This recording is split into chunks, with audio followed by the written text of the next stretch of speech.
Wootton Talk Show, with monthly and weekly slots available on Conroe's FM 104.5, 106.1, and on irlonestar.com.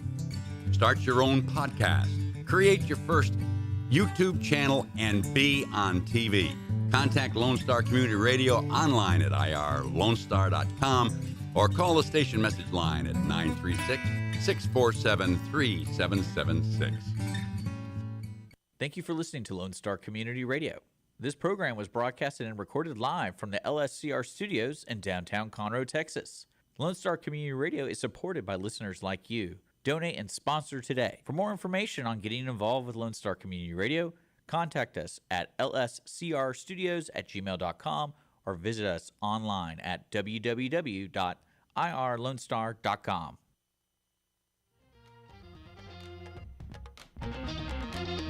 Good afternoon, everybody, and thank you so much for joining us on the Cindy Cochran Show on Lone Star Community Radio. And we appreciate it so much. We want to thank our sponsor, Chris Wootton. Sponsors are always important, and you want to give them as many kudos as possible. And and Chris is great. He is he'll be on the spot that's on after our show's over, and he'll give you some information if you'd like to call him and get in touch with him, and he'll just help you with your retirement, with your money, and it doesn't matter. He says, "Come on, come all, and we'll make your money grow." I mean, he'll give you all the skills and the tools, and you can say like, "Yeah, let's do that." But he's a financial advisor, which I need someone like that standing right with me more than a bodyguard. I need someone to guard my finances and make me not spend. But Chris is wonderful, and he's so sweet. He's not judgmental at all. Thank you, Chris. And Chris, thank you for being our sponsor. And his phone number and all that's on our page, and so you can get in touch with him. And I want to have him on in about a week and talk about budgets. I hate budgets, and my husband is always trying to get me to do a budget. I just can't. I don't know. Maybe he has some tips on how to make it a little less painful. Okay, so today we're going to talk about something that happened 6 years ago, and the anniversary date is October 1st. And if you were anywhere near a television set for a week, you will know exactly what happened. And it was in Las Vegas, and they're getting ready to start starting a concert, and the guy is out there, and everybody's so excited, and it's packed, so many people packed, and all of a sudden shots rang out, and no one knew where it was coming from. Everybody thought, it always thinks it's like fireworks, especially being in Vegas and all the hoopla and all stuff, that you think that's what's going on. And it wasn't. It was so deadly that there was 56 families that were affected by this. They had 58 families where someone died in that family and were affected, and so many people that were wounded and all that will affect them for the rest of their life. But we have two people that were behind that stage, on stage, behind the stage, and witnessed so much that they wish they had never done, and how terrifying that must have been. So we're going to talk to Peter Hoppie and Anita Woolwine. Did I say it right? Yes, you did. Yes. Yes, thank you. And Richard's looking at me like, wait a minute, I put Hoppie on there. That's okay. Yeah. That's okay. Yeah. Oh, you have to get next to the, yeah. And so we want to be able to hear everything you have to say. But Peter had... Sometimes that's okay. Yeah, sometimes. So it'd be nice. A lot of husbands wish they had a mic. They could just turn their mic down. It's like, I don't want to hear you. That's what the deaf husbands that I worked with, the deaf, and they'd say, we're so lucky because we're sick of arguing. We just close our eyes. That's it. It's over. Argument's over. But anyway, you guys went through a terrifying time, and it's been 6 years. What triggers you? What triggers the whole thing where it starts over? Is it when it gets closer to the anniversary, or is there something, you hear something and a car backfires or anything like that, and it brings you right back to that date? The anniversary definitely brings it to us, but we live it every day. From, like you mentioned, a car backfiring, or even a door slamming, or just from the wind, it sounds like a shot. Mm-hmm. And we're not prudes. We're not any. It's gunfire. Yeah. In a controlled environment is a good thing. Right. I feel. Yeah. So Oh, sure. I am not anti-gun in any stretch of the imagination. Yes, if there had been just one person who had a gun that night, right. But it wouldn't have It worked didn't help. because they were too far away. Yeah, Right. even the security guys who were armed, without knowing exactly where it's coming from. You know, Right. you don't ever shoot blindly. So without being able to see who had the gun and who was shooting, there wasn't anything that they could do other than Trying to get try people to escort out. people out and get people to safety. And what's so maddening is that you don't know where you're running them to. You don't know if you're sending them to safety or if you're, that's a hard choice to make. Right. If they finally, when did they finally realize it was coming from up? It's not MGM. It was coming from the The name of the hotel. Mandalay Bay. Yes, that's right. Oh, that name. I was saying that name, hearing that name over and over again. So it was coming from that hotel, and it was at the very top, or was it It was about few- 3/4 of the way 32nd up. floor. 32nd floor? And Okay. I don't think any of the security people or the police officers who were on the ground knew where it was coming from as they were trying to evacuate people that came much later in the night. Yeah. The way noises bounce off, the way there's all these buildings, you get that effect of echoing, things such as that. So you really couldn't tell from the noise where it was coming from. And then bullets were ricocheting off of things, so it kind of gave a false sense of where they were coming from. So the best advice that they could give us was to run a path that led away from the strip, basically, and get people as far away from the strip as they could. Okay. So what was the nearest hotel that people could have gone into? Was there one near there? It seems like there's hotels. Tropicana was probably the Tropicana. closest. I think most people ran to the Tropicana.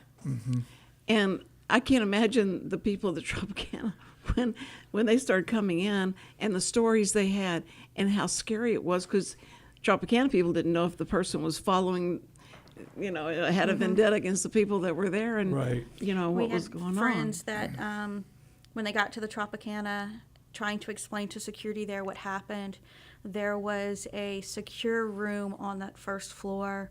I don't know if it was a ballroom or something that wasn't being used.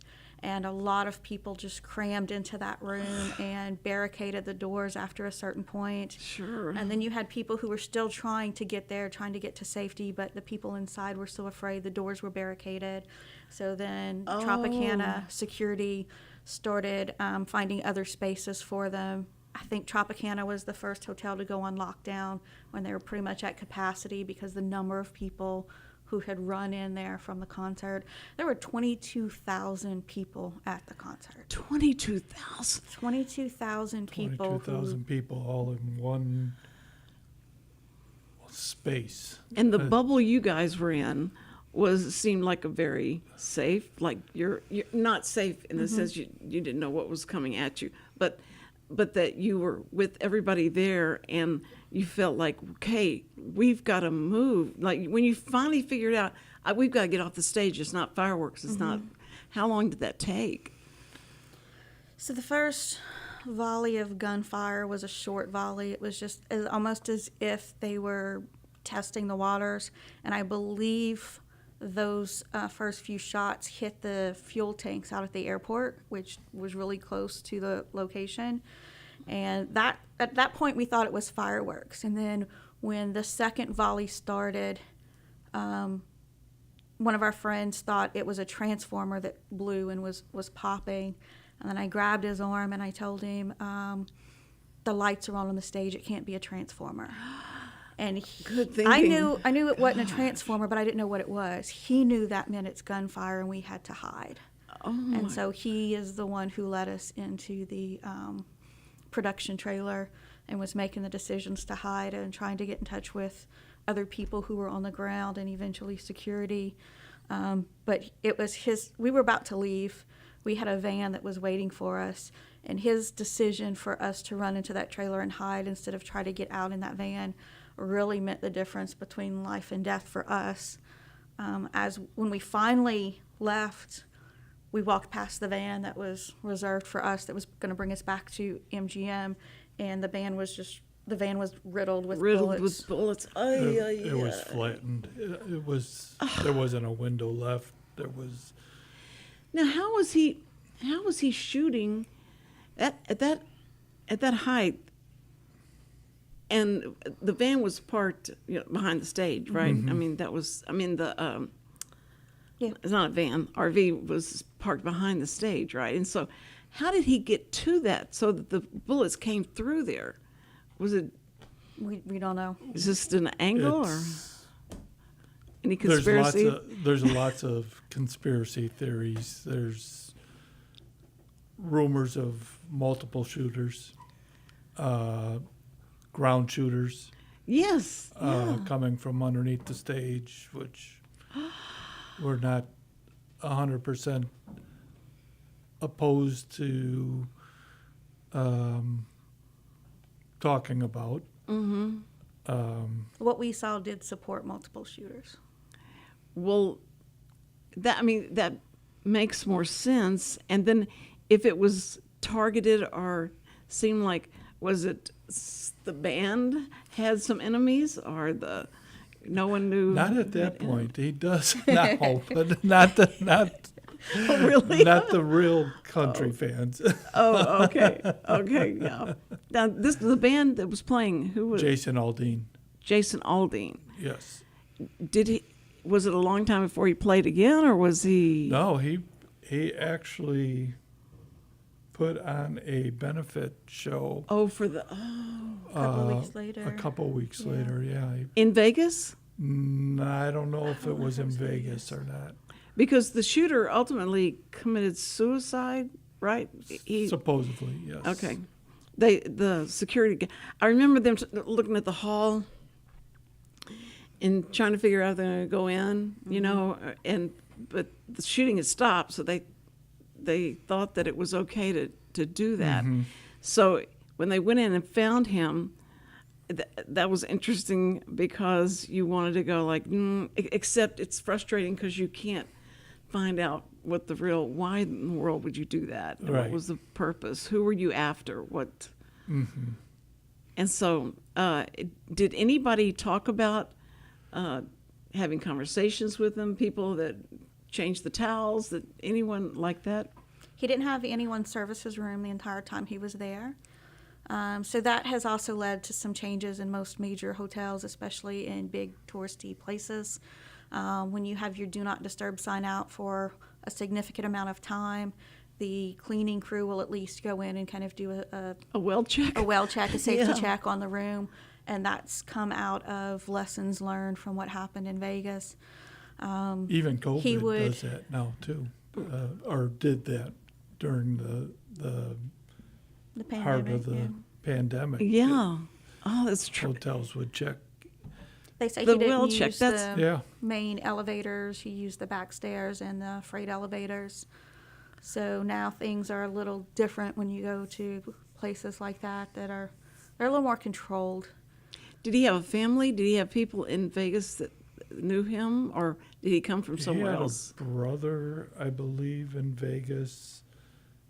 His fiance was She was with him. She left on a flight, I think they said the To night the before, to Philippines the or- Philippines. Because she knew he was going to do this, or Well, we won't know because they haven't found her? no, they found her and they talked to her, but they've never released the outcome of those conversations, so we won't ever truly know.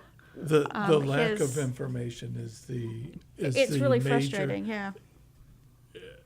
and it's not funny, but the ironic thing,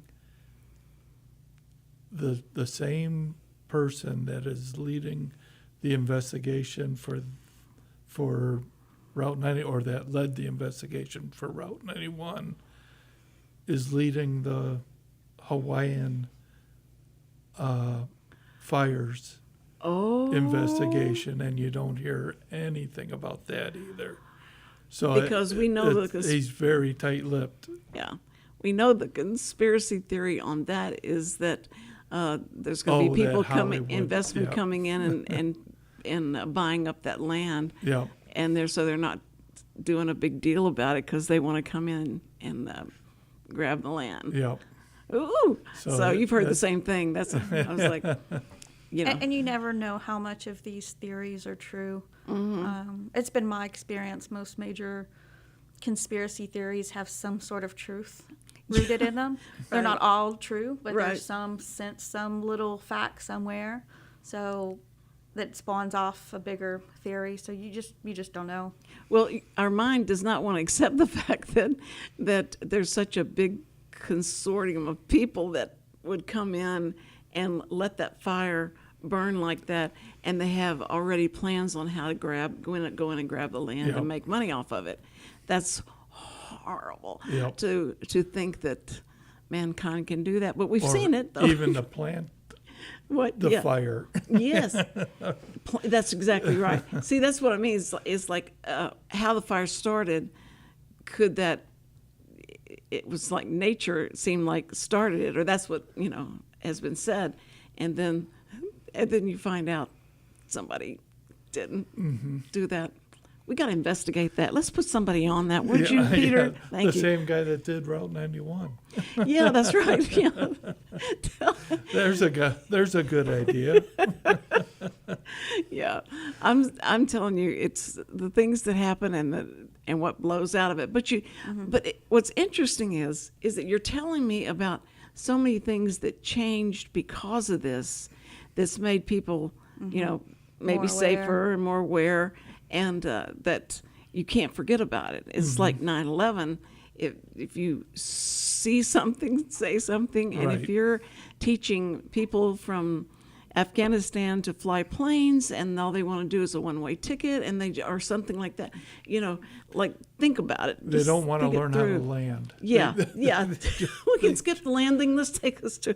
Yeah, that. just wanna learn to Oh take my off. goodness, you just feel like if somebody would have said something, different things that have happened, and just that one With word. everything. Oh That's yeah. everything. If you're involved in a car accident, the police come in, they do an investigation. You may be hurt, you may be traumatized, but at the end of that, you know what happened to you. True. There's a closure there. Yes. For yes. us, we will never have that closure. We will never know exactly what happened that day. Right. We have the report of the FBI. We have what we know and saw, but we'll never truly know any why. We'll never know all of the details. We'll never have that closure of what happened. So in your mind, you always think it could happen again. So you go to a restaurant, you know every exit. You know that That's right. behind the kitchen, there's always an exit because that's where the food service comes in. You go in an office building and you count the exits and you look at any obstacles to the exit.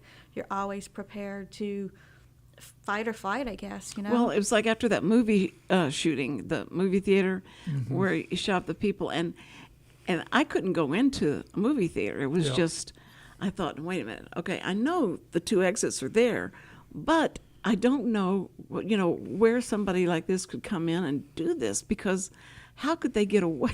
Of course they can, because teenagers open the door and let people in all the time. Yep. So they don't realize that that's probably the most dangerous thing in the world to do, but they think it's cool. And so it was a long time, because I went to this show all the time. I was there all the time, and talk about, like your numbers, like if you've been there, if you go every single day, you're probably the person that's going to get, something like that's going to happen. But I haven't seen, I haven't heard anything like that's happened. So that's good. One of the survivors of the Lafayette theater shooting, we have mutual friends, and we're friends now. she reached out to me knowing that I was going through such a hard time and knowing that she has already been through it and knows, the anger, the fear, all the things that you experience after something like that. So it was really, you hate that someone else is in this club of mass shooting survivors. But I was grateful that she reached out to me and kind of talked about, it's normal to feel this, it's normal to feel that, it's normal to not want to leave the house. And you've got to get past that. It's normal to have anxiety for weeks at a time for no real reason. Yeah. And that's something that, of course, medicine doesn't really have a big history on studying because you feel like it doesn't happen that much. And, but when it does, those people have to live with that for the rest of their life. So it seems like they should do more studies and have more meetings and seminars and things like that you can come to. But, it doesn't always go back to when it talks about when you lose a loved one, you go through a process and the grief and the anger and the, you don't want to believe it really happened and that kind of thing. And so isn't that what happened to you guys? Yes. Like you went through that together, and is it the anger that's first, or is it the grief that's first? It's the survivor's guilt, and that's what I felt first was survivor's guilt. Why? Yes, the guilt. That's amazing. We ran, not ran. I'm not much of a runner anymore, but especially when something like that happens, especially in flip flops. Oh yeah. But we went past so many people that you wouldn't even believe what you see. Nothing that I ever want to see again. Yeah, that you can't get out of your head. And you're wondering why them, and why am I? Yeah, why not me? Why Still am moving. I going? And that's the first thing with me that. That's what everyone says, that it's the hardest to know, why did I survive and these people didn't survive, and the guilt they feel, and they'll commit suicide. They'll do so many different things that to try and get that out of their brain, their heart, and all. And that's why we came up with the documentary, for one thing, to heal us. And that's something that we have, and Richard has downloaded it so we could watch it. We're not going to have sound with it, but we're going to have you, the real people that were there, and talk about what you were doing. Y'all were looking at pictures and that, and then having to make that walk. What that was like. Do you want to go ahead and here it is? It's a people's story, and so our audience can watch this. Really appreciate you giving me the time. And it was Route 91. Showing Route me 91. a little bit of your life and what This you is dealt probably with. the Because fifth it's easy year to hear something of in the a story. festival, and this was our 4th year attending. Something But I close to appreciate that. you So we were just reliving this for a minute reminiscing and showing me about some of these pictures and the good times, memories from your night and your what weekend. drove us to go there, the amazing time we had up until Sunday night. We'd had an amazing night. We would remind each other during the whole weekend of, we don't get everybody together and This enjoy picture here ourselves like this that has often. a special We had this place in little my thing we heart. tell each other that this doesn't suck or today doesn't suck. And, in the Not sure best if I of can moments, we'd kind of remind get each other through just it. to live in the moment, Yeah, and That- enjoy that it. This picture was there. backstage I on meant to bring that picture. Now that's what Sunday, everybody was On the day looking of the toward shooting. where they thought it was coming. everybody We were- was so That excited last picture, we were up on about stage, being and together. it was myself. It's the story of the weekend. Everyone was having a blast. Yeah, Anita took the everybody picture. was. The story of the weekend Brett was, Young was this singing. doesn't suck. Doesn't suck. His number I mean, one song. that scene of peace and joy, how quickly that In got case flipped you upside didn't down. know. You're coming back from combat. You guys was came the back name from of the song, combat. and Yeah, we went to a the country writer concert of and came that back. song We left was a one war of my zone. buddies that were standing, watching them. Have you seen a smile in a Oh, picture? so that was Sing. way No. before Yeah, it had happened. that was So way it happened. before any of the the shooting had happened. shooting happened, and That's interesting. that was such a special moment, and that's why we were all there